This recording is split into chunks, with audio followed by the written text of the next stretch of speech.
It begins on a crumbling rooftop, high above Manhattan, the city's restless humdrones below as two mutants silently size each other up.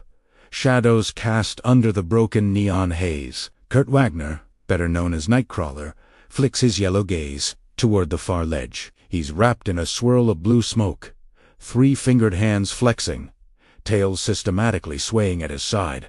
This isn't the first time he's faced someone dangerous, but tonight, the threat is personal. Her name is Mystique, blue-skinned, yellow-eyed, agility rivaling his own, but where Kurt's faith gives him hope, Mystique's experience gives her an edge. And tonight, their paths finally intercept. It wasn't meant to be a brawl. He's tracked her, leading him across rooftops and alleyways, in pursuit of answers only she can provide. Mystique, shapeshifter, infiltrator, mother. She turns, a knowing smile creasing her lips.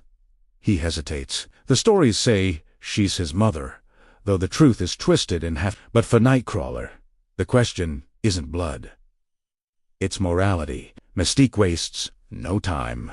With a ludicrous burst of speed, she hurls herself forward, morphing midair.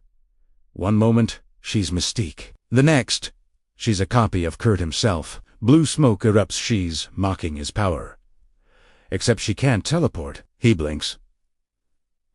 Literally, the world snaps inside out as Heba MFs from rooftop to ledge, landing behind her shadow. She's quick, but he's quicker. "Mother," he says quietly, hoping to break the tension. "It doesn't have to be this way." She laughs, voice warping. "You're sentimental. That's why you lose." She swings. He dodges, tail lashing, grabs her wrist only. It isn't Mystique anymore. In a blink, she's the building's security guard, face familiar from the lobby below.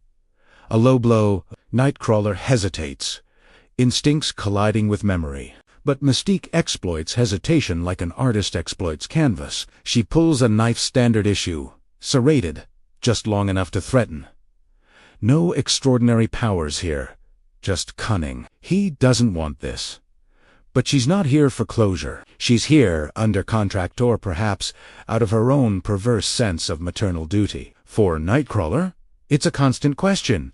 Does Mystique love him, or does she just view him as a pawn on her ever-changing chessboard? He flips backward, tail catching the edge, to springboard over her.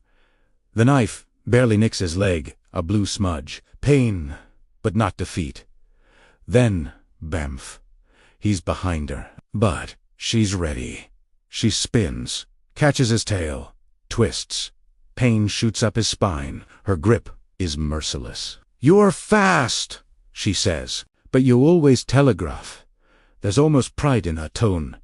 He tries to shake her off, but she shapeshifts again, form warping to a heavyset guard. The grip on his tail's stronger. She pulls, slamming him onto the rooftop. Mist seeps into his vision.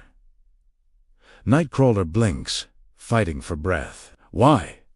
he whispers. Mystique changes back her regular blue-skinned self, looking down at him, eyes hard as stone. "Survival, that's all there is for us."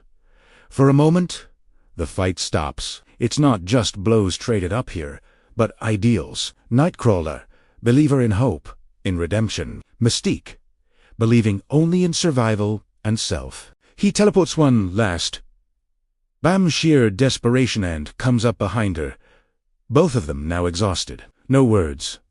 He pins her gentle but firm. She smiles, almost sadly. "You're not like me, Kurt." Oddly, that's what hurts most. He lets her go, not in defeat, but in hope. If he's anything, it's merciful. Mystique pauses, reading him, then morphs into a faceless civilian and blends into the city night. Disappearing. Nightcrawler stands, alone, looking out over the expanse. For all his athleticism, all his powers, all his faith, he couldn't bring her back to the light, not tonight. But there will be other nights. After all, in a city of shadows and shifting faces, some battles aren't won in fists or smoke. They're fought over ideals. And that's a fight that never really ends.